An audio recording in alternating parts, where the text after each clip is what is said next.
What's going on YouTube? JT is Born here, and welcome back to another edition of my DC comic book reviews. And in this video, we're going to be talking about Superman issue number 6, written by Joshua Williamson, art by Gleb Melnikov. So, sorry, a bunch of these videos are going to be coming out today, kind of delayed. I was out of town, basically, like last week from Thursday till, well, late last night. So, I'm going to be playing a little bit of catch-up, and Wednesday, obviously, I was just busy as hell, so I couldn't really get anything out the last couple days, but we're playing some catch up. I got about like 4 comic book reviews that'll be posted today, so I gotta get this one out. Then I got 3 more that I'll post later on today, and then Tuesday we'll be back in a sense in terms of a normal schedule. So gonna get that out of the way, and then gonna be catching up on a lot of other things, so look forward to all that. But anyways, after my little break, if you will, coming back, Superman is once again back after that 2-month Night Terrors event, which, my god, that was such a long event. It kind of feels nice to kind of just get back into the sense of normalcy with some of these comic books, although there are still other events going on like Gotham War. Then we're gonna get stuck in terms of Beast World and all that, but it's nice to go back to Joshua Williamson's Superman run, which I've been very much enjoying between the first couple issues and then the annual. And it kind of sucked that we had a bit of a cliffhanger ending with the last one, with Lex Luthor basically being shanked and kind of being left for dead as he's kind of calling to Superman, whose hearing was damaged, as you know, in the previous stuff. So we got that going on. The artist this time around is not Jamal Campbell, who has been doing a tremendous job. I think kind of the perfect artist for a Superman book. Instead, we have Gleb Melnikov. So it's nice to kind of see Gleb guest star in this thing. It kind of brings me back to the days of the Robin book, which he was the main artist on, with Joshua Williamson as the writer. I do kind of miss them collaborating. It would have been nice to also see Gleb come back for Batman and Robin to kind of feel like a more organic continuation of that book, but I still like the Simone DeMeo art style. I just think at times it can be a little bit busy to kind of make it hard to tell what's going on. But one thing Gleb is very good in terms of excelling at is the action bits, and I still think that's showcased here. I do still prefer the Jamal Campbell art style for Superman. I think it's just kind of the perfect combination of like the way the colors are at, just the way everything kind of is designed and all that. It just feels kind of perfect for Superman. Not to say that the Gleb artwork isn't any good. I still think it is good, but I still think that Jamal Campbell art style was just kind of so perfect for Superman that it didn't really like need to change. But again, this is a guest artist. I'm sure Jamal Campbell will be back on the title. And if you have to have any guest artist come in to draw an issue, I think Gleb is the right choice for it. So I guess here's a little bit of a recap right here. Lex Luthor's enemies, Dr. Farm and Mr. Graff, provoke foe after foe to go up against Superman, all to prevent him from stopping an attempt on Lex's life. The only trace Superman could find of the two villains was a message to investigate a chilling secret project that Lex spearheaded, but the only person who could fully explain Project Chained is in no position to, leaving Superman to see what he can track down on his own. So, like I said, Lex Luthor got shanked in the previous thing. Superman feels upset. He feels responsible for allowing it to happen because Lex called out to his name. But again, Superman's hearing was severely damaged within the previous things, so he kind of had a bit of a normal sense of hearing for a bit. He lost his super hearing for a little while until it kind of fully recovered after the whole was it Silver Banshee or whatever it was story arc with the villains. So yeah, Superman's a little bit angrier right now. He's not really doing small talk.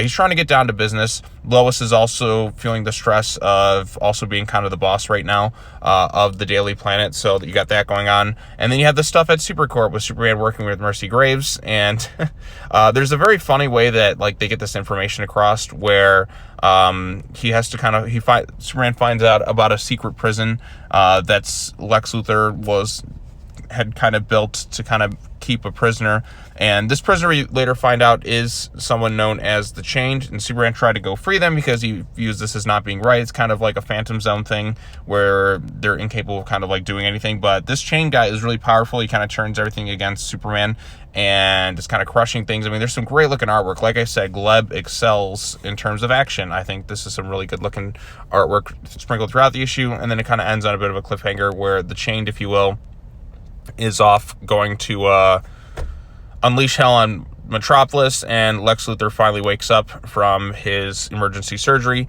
and it kind of leaves us under a cliffhanger, ready to go into the next issue. So again, a very good solid first part. There's also some interesting stuff that goes on at the very beginning about some doctors talking about, hey, should we just kind of let this guy die. I mean, this is, after all, Lex Luthor. He's kind of not really the best of people within the city. He's kind of done some shady stuff, as we all know, but they swore an oath to kind of help those in need. And so I kind of like that little bit of moments within the city metropolis. Like, Lex Luthor's hands, or Lex Luthor's life, lies in kind of the everyday folks' hands. So I kind of like that aspect to it. And I like the story that they're building with this thing. I also like how we're also not just kind of jumping back to previous villains within the Superman mythos and kind of updating them and doing some new things with them. We're also kind of bringing in some new villains and kind of diving more into Lex Luthor's kind of secret history that even Mercy Graves didn't really know about. So I like that aspect to it. I like the Gleb Melnikov artwork. Again, like I said before, I do prefer the Jamal Campbell style for the Superman book. I think it was just kind of pitch perfect for the tone and look and feel of everything that was going for it. It was just like, it was so good. But the Gleb stuff is also really good too, and I think handles action quite well, as we saw when Williamson and Gleb worked together on Robin. So I kind of miss seeing these two work together. And like I said before, I would have liked to have seen Gleb jump onto the Batman and Robin book as well, but I still like the Simone DeMeo artwork for that storyline as well. So anyways, feels good to see Superman back after that 2-month nightmare, or night terror. Kind of was a nightmare trying to like read every issue with that entire run. It feels good to kind of be back in the normal Superman book after that 2-month storyline in Night Terrors. It feels like, there we go, some good stuff once again. And I'm looking forward to seeing where we kind of go from here with this storyline. I think there's some interesting ideas at play. I think the artwork looked really good here, and I'm curious to see what's going to happen when Superman and Lex kind of face off against each other again, because Lex was kind of like, is going to probably have more of a vendetta against Superman after what he just unleashed, because Superman didn't feel it was right to kind of keep someone like this, and understandably so. And then Lex is going to have, but Lex has his reasons for keeping someone this dangerous locked up that he didn't even tell Superman or Mercy Graves even knows about. So there's some interesting conflict brewing within this thing. And then you also have the Supercorp angle, and I'm really liking Superman right now. I think the creative team is really good at what they're doing.